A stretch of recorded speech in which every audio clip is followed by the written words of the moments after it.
Olá, tudo bem? Sou o professor Wagner Bertolini. Nós vamos retomar rapidamente o assunto do nosso último vídeo. Vamos falar sobre exposição, toxicocinética e toxicodinâmica. Então, retomando, dê uma olhadinha nesse slide. O que nós vamos ter inicialmente é a fase de exposição. É nesta fase que o indivíduo entra em contato com a droga. Isso depende, nós já vimos, de toxicidade, do tempo, da duração dessa exposição e depende também das vias de administração. O que nós vamos trazer a partir daqui é analisar um pouquinho as vias, algumas vias de administração e vermos algumas particularidades acerca da droga e do indivíduo quanto à absorção, à distribuição, ao metabolismo e à excreção da possível droga que ele tenha ingerido. Portanto, meus jovens, vamos dar uma olhadinha nesta situação. A pessoa vai ficar exposta a uma droga, nós vamos passar a ter o corpo agindo sobre a droga, essa droga será distribuída para o organismo e chegando em certas estruturas ou certos órgãos, nós teremos a interação desta droga, por exemplo, com um receptor. Aí nós teremos a droga agindo sobre o corpo, portanto, a fase de toxicodinâmica. Tranquilinhos? De uma maneira simples, o que é a exposição? A exposição é a fase inicial. É aqui que o organismo, através de superfícies internas, ou seja, suas membranas, e até mesmo externa, é exposto ao contato com um agente tóxico. Então vejam, o organismo exposto em contato com um agente tóxico. Isto é a exposição. Nessa fase é imprescindível análise do tempo de exposição, porque quanto mais tempo a pessoa fica submetida, maior o risco. As propriedades físico-químicas do agente, a dose ou a concentração ao que o indivíduo foi exposto, já que esses fatores vão influenciar diretamente na situação do agente. O agente aqui seria a droga. Portanto, precisamos saber as características do agente, ou seja, da droga, as vias de administração, o tempo de exposição e a duração desse tempo de exposição nesta dada situação. Beleza?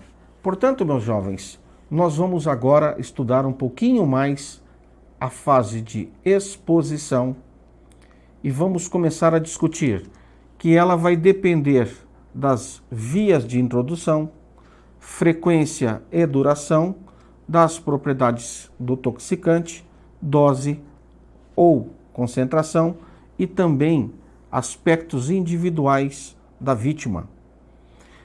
É o contato das superfícies externas com a droga, com o toxicante, e isso vai levar a uma certa disponibilidade. Disponibilidade é a concentração que essa droga vai ter num dado local onde ele vai atuar. Professor, é importante conhecer as condições ou as características do fármaco ou, no caso, de uma droga? Sim. Eu, indivíduo, me exponho a uma certa droga, mas ela precisa entrar no meu corpo por alguma maneira, por alguma via. Portanto, o que nós vamos ver são as principais vias em que a droga pode entrar em contato com as nossas, digamos, mucosas, superfícies externas ou mesmo internas. Dê uma olhadinha nas mais comuns, nas mais tradicionais vias de administração. A mais famosa delas é a via oral. Normalmente, via oral, pela boca. Muitas das vezes nós nos contaminamos, ou seja, inadequadamente, inobservadamente, tendo levado à mão, à boca, ou um alimento que tem esse toxicante, ou mesmo de forma intencional, usando mão desse toxicante. Um medicamento, por exemplo, que é tomado de forma errada, uma dosagem excessiva por via oral. A via oral, normalmente, é a via de maior uso, de maior frequência de entrada. Não é assim? Percebam isso.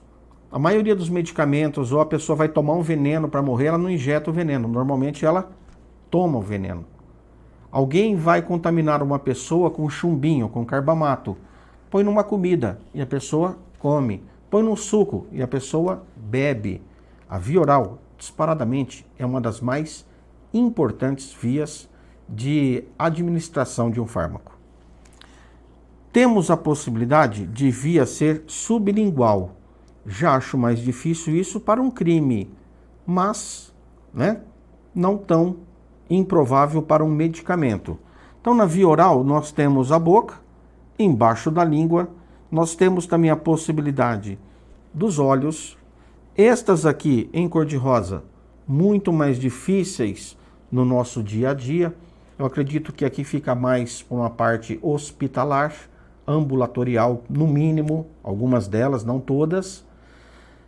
E nós temos outras vias, que algumas pessoas não gostam nem de saber que existem.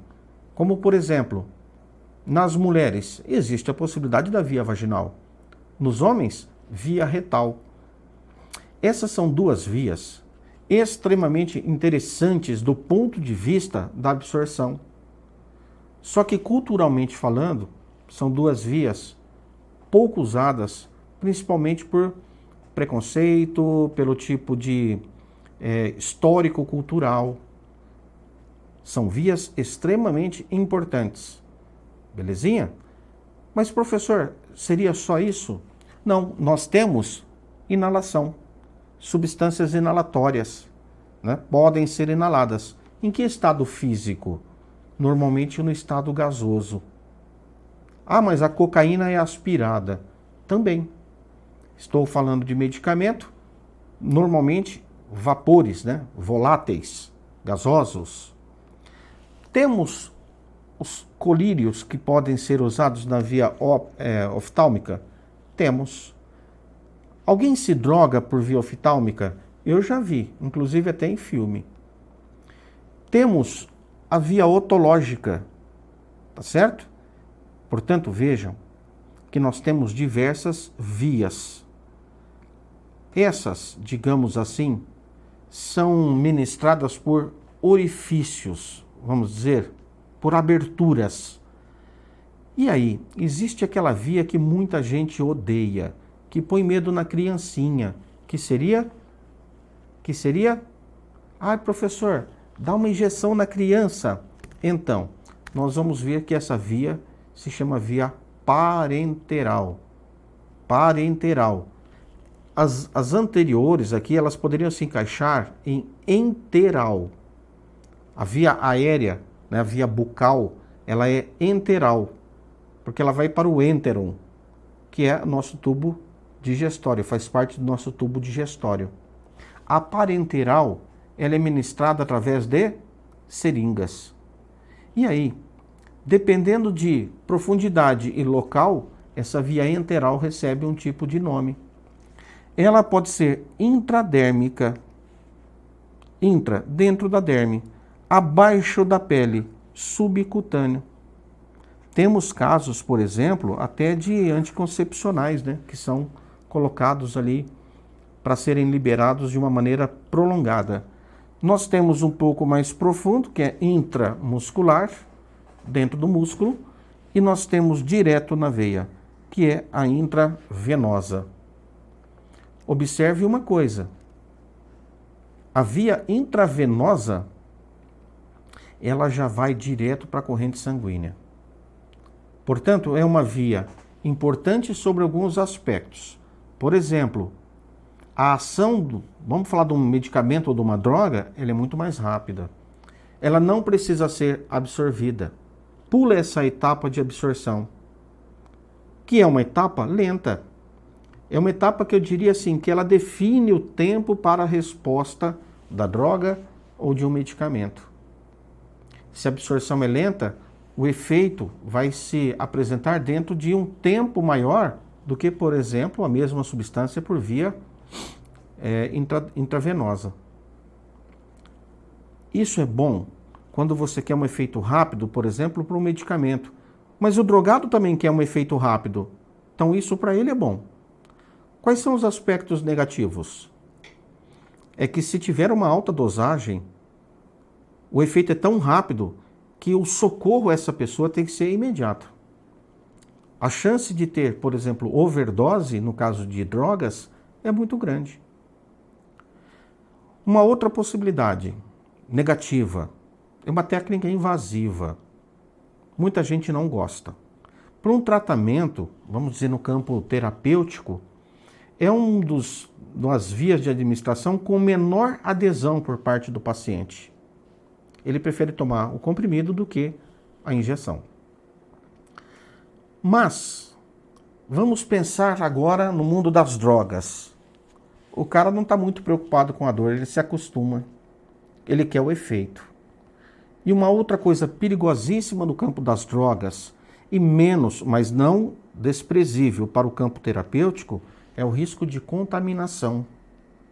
Nós podemos ter, por exemplo, hepatite e principalmente AIDS, transmitido quando essa seringa, dentro de um grupinho de drogados ou de adictos, ela é compartilhada. Esse é um grande problema e a disseminação, por exemplo, de AIDS se deu com uma grande intensidade entre pessoas que usam droga por via intravenosa. Né? Usou ali a tal da seringuinha, a injeçãozinha, tem esse risco. Então vejamos aqui aspectos da via parenteral. Ela é administração por meio de injeções, é um procedimento invasivo que requer técnica ascética. Você acha que isso vai ter lá na Cracolândia, né? Vai ter sim. Utilizada quando se deseja uma ação imediata, como eu já havia dito, e quando outras vias também não são indicadas. Já vimos essas classificações. O que significa quando outras vias não estão indicadas? Para um tratamento, às vezes, o camarada não tem outras vias, ou de repente o fármaco não é absorvido, indica-se preferencialmente intravenoso quando as outras vias não forem boas vias de administração.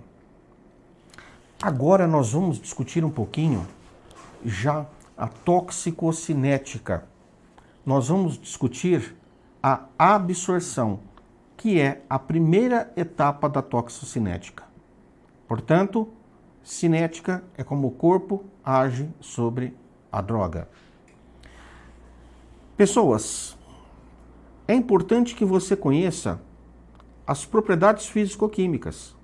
Por quê? Por exemplo, já perceberam que alguns comprimidos, que é uma forma sólida de medicamento, eles são comprimidos. O que é isso? Você tem um pó, ele é preparado na forma de pó, aí esse pó depois vai para um equipamento que prensa, comprime, por isso o nome comprimido, ele sofreu a compressão. Este medicamento, ele vai ser ministrado via oral. Só que ao chegar na boca, ele já entra em contato com enzimas, com um certo pH. Ele vai ser deglutido e ele vai para o estômago, um pH extremamente baixo. E o que isso quer dizer? Qual o problema disso? O problema é que algumas substâncias, elas podem ser instáveis nesse pH. Portanto, essa substância poderia ser degradada, ela poderia ser transformada quimicamente. Mas todas são sensíveis? Não. Mas algumas são. Daí, já viram que nós temos as drágeas. A drágea, o drageamento é um recobrimento com substâncias adequadas para evitar o ataque ácido, para evitar que essa substância seja degradada no estômago. Porque depois do estômago ela vai para o intestino. E aí a gente sai de um pH por volta de 1,5 e vai para um pH por volta de 7. Cada unidade de pH significa que a acidez aumentou 10 vezes. Então, cada unidade de pH que aumentar, o pH está ficando 10 vezes menos ácido. Certo? Isso é coisa da química, né? Mas é interessante que você pelo menos tenha essa ideia. Quer dizer que se eu tenho um local que o pH é 4 e eu passo para o pH 1, ele está diminuindo o valor do pH em 3 unidades, então ele está aumentando a concentração ácida. 3 unidades, 10 a terceira, 1000 vezes mais ácido. É assim que você tem que pensar. Quanto menor o pH, mais ácido é aquele meio. E aí o estômago, ele tem um pH ácido pela presença do ácido clorídrico. Beleza. E qual é o problema? O problema é que essa substância química, ela pode ter um caráter ácido ou um caráter básico. E aí existe algo na química chamado equilíbrio químico, que faz com que possa ocorrer ou não uma ionização. Se a droga for um ácido fraco ou uma base fraca, vai existir um equilíbrio químico. E nesta situação, uma das formas dessa substância, ionizada ou não, vai prevalecer. E tem um detalhe: substâncias que estejam eletricamente carregadas, vamos falar numa linguagem mais simples, cátions ou ânions, substâncias polares, substâncias com cargas, não passam pelas membranas celulares, porque elas são lipídicas, bicamada lipídica. E aí, meus jovens, se ela não passa, ela não é absorvida. Se ela não é absorvida naquele local, por exemplo, no intestino, ela pode ser absorvida em outro local, como por exemplo no estômago. Então toda esta parte de conhecer a substância, se tem que dragear ou se tem que colocar em cápsulas ou não, é lá com o estudo da farmácia, os farmacêuticos. Nós vamos analisar de uma maneira geral, bem sinteticamente, alguns aspectos. E eu vou trazer um exemplo para você compreender. Então vamos lá? A absorção depende do fármaco ou depende da droga. O agente aqui para a gente é a droga. A composição química, ou seja, o pKa da substância, o pH do meio, o grau de ionização, o tamanho da molécula ou da partícula, o tipo de formulação, tudo isso vai influenciar. Depende da presença de impurezas ou contaminantes, se ele é estável, se ele fica armazenado. Como assim, professor? Estabilidade você já compreendeu, né? A substância pode ser degradada em um dado pH. E agora armazenamento. Algumas substâncias, quando são absorvidas, elas podem se ligar às proteínas do sangue, que a gente chama de proteínas plasmáticas. Se elas ficam ligadas, elas não agem, elas estão presas. E aí vem mais uma parte de química interessante para vocês saberem. Existe um equilíbrio químico entre o agente ligado numa proteína e o agente desligado da proteína. Esse agente desligado é que exerce o efeito. Se ele está ligado, mas vai diminuindo a dose do que está desligado, conforme vai diminuindo o que está desligado, ele se desliga um pouco, vai repondo aquele cara. Então ele vai mantendo um tempo de ação mais prolongado. Só para vocês terem uma ideia, a maconha, ela acaba se depositando no tecido gorduroso. Então, isso é fato verídico, né? Chega a ser engraçado, é uma história que eu conto para meus alunos. Sabe aquele gordinho maconheiro? O gordinho maconheiro, por exemplo, ele parou de usar maconha. E aí ele resolve, depois de um tempo, emagrecer. Olha, se ele começa a emagrecer, ele está mexendo nesse tecido gorduroso que vai ser metabolizado. E ali, aquela maconha que ficou, entre aspas, armazenada, vai ser liberada para o gordinho de novo, para a corrente sanguínea dele. E aí o gordinho fica chapadão, né? Fica lá maconhadinho, coitado, mesmo sem ter consumido maconha. Então, armazenamento, está também muito relacionado com o tipo de tecido, com a propriedade da substância, do agente, porque para o cara armazenar na gordura, ele tem que ser apolar, ter uma estrutura predominantemente apolar. Percebam que toxicologia tem muito a ver com química. A farmácia, muito a ver com química. E esses são os meus campos, né, de formação acadêmica. Solubilidade. O cara ele tem que se dissolver em meios biológicos. Porque qual é a função, digamos, desses meios biológicos, desses líquidos biológicos? Permitirem movimentação. A droga vai ser distribuída. Se por acaso ele não se dissolve em meios biológicos, ele precipita. Vem lá de coeficiente de solubilidade da química, que você de repente nem lembrava que isso seria importante, porque a professora Mafalda nunca te disse a importância disso. Presença de excipientes, ou seja, adjuvantes, corantes, estabilizantes, preservantes ou preservativos. Tipos de veículo. Aqui não é carro, tá bom? Se é, por exemplo, uma emulsão, se é uma solução, se é uma suspensão, são formas farmacêuticas. Veículo aqui, a gente se refere à fórmula farmacêutica.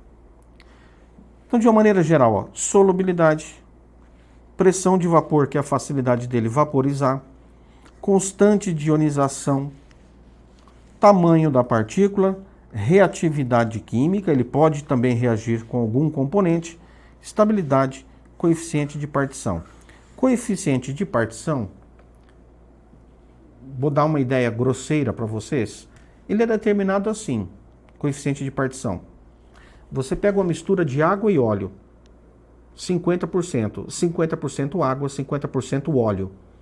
E aí uma substância, você, por exemplo, pega um fármaco ou uma droga, uma certa quantidade, joga ali. Você vai agitar esse sistema e é possível determinar quanto dele se dissolve no óleo ou na água, ou nos dois. Coeficiente de partição, coeficiente, você vai determinar a quantidade em que ele se partilha, em que ele se divide numa das fases, ou a fase aquosa, polar, ou a fase oleosa, apolar. Quanto maior a facilidade dele dissolver na fase apolar, significa que ele tem maior facilidade de permear as membranas. Só que tem um detalhe. Nós temos a membrana, vamos supor que isso aqui é uma célula, nós temos aqui a membrana, que é uma bicamada, né, lipídica, uma bicamada lipídica. Se o cara está fora, vamos supor que ele está na parte externa, e aqui tem a minha droga. Se ele for polar, ele não vai passar para o interior, ele não vai. Se ele for apolar, sim. Apolar, sim. Se ele for apolar, ele vai ser solúvel nessa membrana, ele permite essa passagem. Só que aqui dentro, a fase é aquosa e ela é polar. Se ele não se dissolver nada em água, ele precipita. Então, essas coisas que devem ser avaliadas. Por quem? Pelo tal coeficiente de partição. Professor, rapaz, isso pode cair para mim? Depende, mas eu vou trazer para vocês uma ideia. Claro que ele não vai pedir necessariamente para você explicar o que é coeficiente de partição, mas eu vou explicar para vocês a importância disso. E aí, dê uma olhadinha. Vamos pegar o piroxicam. Piroxicam é um ácido, é uma substância, geralmente uma substância orgânica, ou ela é um ácido fraco,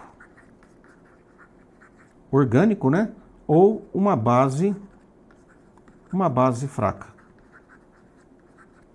Uma das duas. Você vai ter a ideia do pK. O pK é uma característica da droga.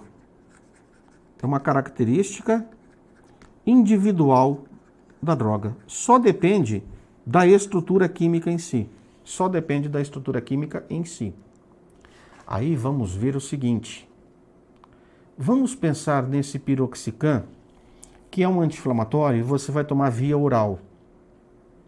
Ele vai para o estômago. Chegando lá, olha isso, chegando lá, esse camarada vai encontrar um pH 1. Portanto, o pH do estômago é 1. Extremamente ácido, altamente ácido, muito ácido. E o que acontece? Esse cara, ele se ioniza quantos por cento? 0,0005. Sabe o que significa? Que você precisa ter milhões e milhões de moléculas para algumas se ionizarem. Se ioniza pouco, portanto, se ioniza pouco, ele vai ficar na forma neutra. Vamos dizer assim, da forma neutra. E o que acontece? Tem alta absorção. Aí ele sai do estômago para o intestino. Então sai do estômago para o intestino. E olha que pH ele já encontra logo no começo. 5. Quer dizer que daqui para cá, né, de 1 para 5, significa que diminuiu o pH, diminuiu a acidez. Quantas vezes? 10 à quarta, que aqui tem um delta de 4. Portanto, 10.000 vezes menos ácido. E aí, por ser um equilíbrio químico, se tem menos H+, ele ioniza mais. Olha quantos por cento. Já aumentou. Não é muito absorvido não, né? É muito mais do que se você comparar aqui. Do estômago, né? Do intestino, ele passa para o plasma. Que é aqui que acontece, no intestino, basicamente, que nós temos a absorção de fármacos. Quando ele passa para o plasma, aí ele passa a ter 92% de ionização.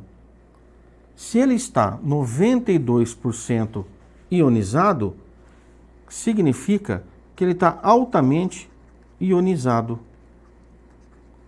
Se ele está altamente ionizado, o que ele vai ter? Ele vai ter uma alta solubilidade. Vou colocar assim, não de solução, alta solubilidade em meio aquoso. Olha, o plasma tem por volta aí de 70% a 80% é água. Automaticamente essa substância está bem dissolvida na água, será facilmente, né, distribuída. Num tecido inflamado, ele está pouco ionizado. Então, meus queridos, isto aqui que eu estou mostrando para vocês é a importância de se conhecer as características da droga. Beleza? Então, pH, pKa, pH do meio, concentração da substância, a via que ele foi ministrado, o veículo farmacêutico. Indivíduo. A pessoa pode interferir também na absorção? Pode. O que pode ser fator que interfere nesta absorção?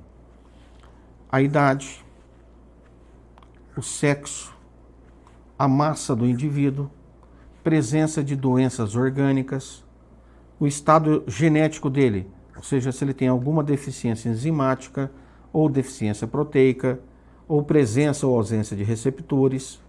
Então, tudo isso aqui seria estado genético.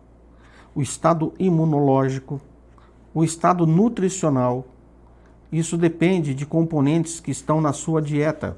A nutrição, ela é muito importante. Algumas dessas substâncias acabam sequestrando cofatores para agirem. Nós temos as vias metabólicas que precisam da ação enzimática, que precisam de cofatores. Se o cara não tem uma boa alimentação, essas situações ficam prejudicadas. Estado hormonal, portanto, gravidez e menopausa interferem. De uma maneira geral, o que eu disse aqui, né, é um resumo disso aí, quanto ao indivíduo. Vamos ver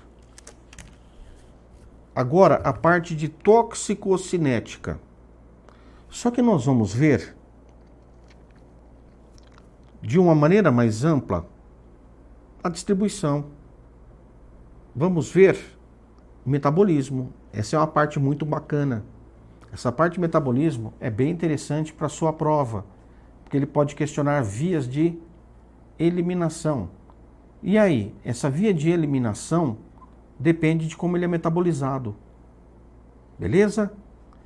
Professor, vamos dar uma olhadinha nisso? Vamos lá. Então, a fase toxicinética, ela inclui os processos relacionados à biodisponibilidade química e concentração do toxicante ou da droga nos diferentes tecidos do organismo. A absorção nós já discutimos. Então vejam, nós temos aqui a toxicinética, né? Nós temos o agente no sítio de exposição, ele vai ser absorvido e aí ele vai para o plasma. A partir do plasma, ele pode ficar na forma livre ou na forma conjugada. Livre, não fica ligado a proteínas. Conjugada, ligado à proteína. Daí ele vai ser distribuído, ele vai para os tecidos, vai sofrer o processo de distribuição, começa a sofrer transformação e vai ser excretado. Na forma, né, o agente ou metabólitos normalmente excretados na urina, fezes, ar, que mais? Suor, dependendo do tipo de fármaco, também no suor. O que é a distribuição? Você já sabe, né? Distribui isso aqui. Você pega um panfleto e fala, distribui isso aí em diferentes locais da empresa. A pessoa vai distribuindo. Essa pessoa que distribui no nosso corpo seria normalmente o sangue, porque o cara já foi absorvido, foi para o plasma. Vejamos então. É o transporte das substâncias químicas pelo sangue e pela linfa até o tecido-alvo. Chega lá, ele vai ter um local para agir, que é o sítio de ação. Pode ser um ou vários sítios de armazenamento. E ele pode ser metabolizado em diversos órgãos. Fatores ligados ao organismo que afetam a distribuição. A irrigação do órgão, por exemplo, órgãos mais irrigados tendem a receber mais e a metabolizar mais. Destaque para o fígado. Conteúdo hídrico. Quanto mais água tem para ser reabsorvido ou eliminado. Rins. Lipídico. Sistema nervoso central. Os neurônios, né, são basicamente, aqui nos referindo aos neurônios. Capacidade de biotransformação do órgão. Integridade do órgão. Uma pessoa que tem problema renal vai ter sérios problemas com a absorção, reabsorção e a excreção. Uma pessoa que tem problema hepático tem graves problemas no metabolismo das substâncias. Lembra que o rim é o nosso processador. É o nosso processador, é a maquinaria de metabolizar substâncias. Graças a ele, aquilo que não nos é necessário, fisiologicamente falando, aquilo que é exógeno também, é metabolizado, degradado para ser eliminado. Professor, o que é a biotransformação? Bio é biológico, uma transformação biológica dentro do nosso corpo. Então vejamos, é o metabolismo do fármaco e aqui também eu vou colocar de drogas. Nós temos um fármaco ou uma droga. Ela passa inicialmente por fases, 2 fases. A primeira envolve reações de oxidação, de hidroxilação, desalquilação, desaminação. Então veja, oxidar é a entrada de oxigênio na molécula, ou saída. Então, vamos colocar assim, ó, oxidação é a entrada de oxigênio, vou colocar assim, mais oxigênio, ou a saída de hidrogênio. Hidroxilação é a entrada de OH. Se eu colocar positivo, para a gente combinar aqui, entra OH. Desalquilação, vai tirar radicais carbônicos, por exemplo. Isso aqui seria uma desmetilação. Desaminação é retirada de aminas, por exemplo. E aí, isso tudo vai interferir na polaridade. A primeira passagem, ou o metabolismo em si, qual é a finalidade dele? É aumentar a polaridade. Aumentar a polaridade. Guardem isso. A biotransformação busca trazer compostos cada vez mais polares. Por quê? Aí eles podem ser eliminados pela urina. E a urina é água. Para o cara ser eliminado pela água, ele tem que estar polarizado. E aí, depois disso, essas substâncias biotransformadas, elas se conjugam, elas se ligam a sistemas proteicos para serem eliminadas. Então, normalmente, ó, a aspirina, ela é transformada em ácido acetil salicílico e é eliminado conjugado na forma de glicuronídeo. É um nome meio estranho, mas é isso aí que vocês devem guardar. Belezinha? Eu vou encerrar aqui esse nosso bloco, né? E a gente continua depois.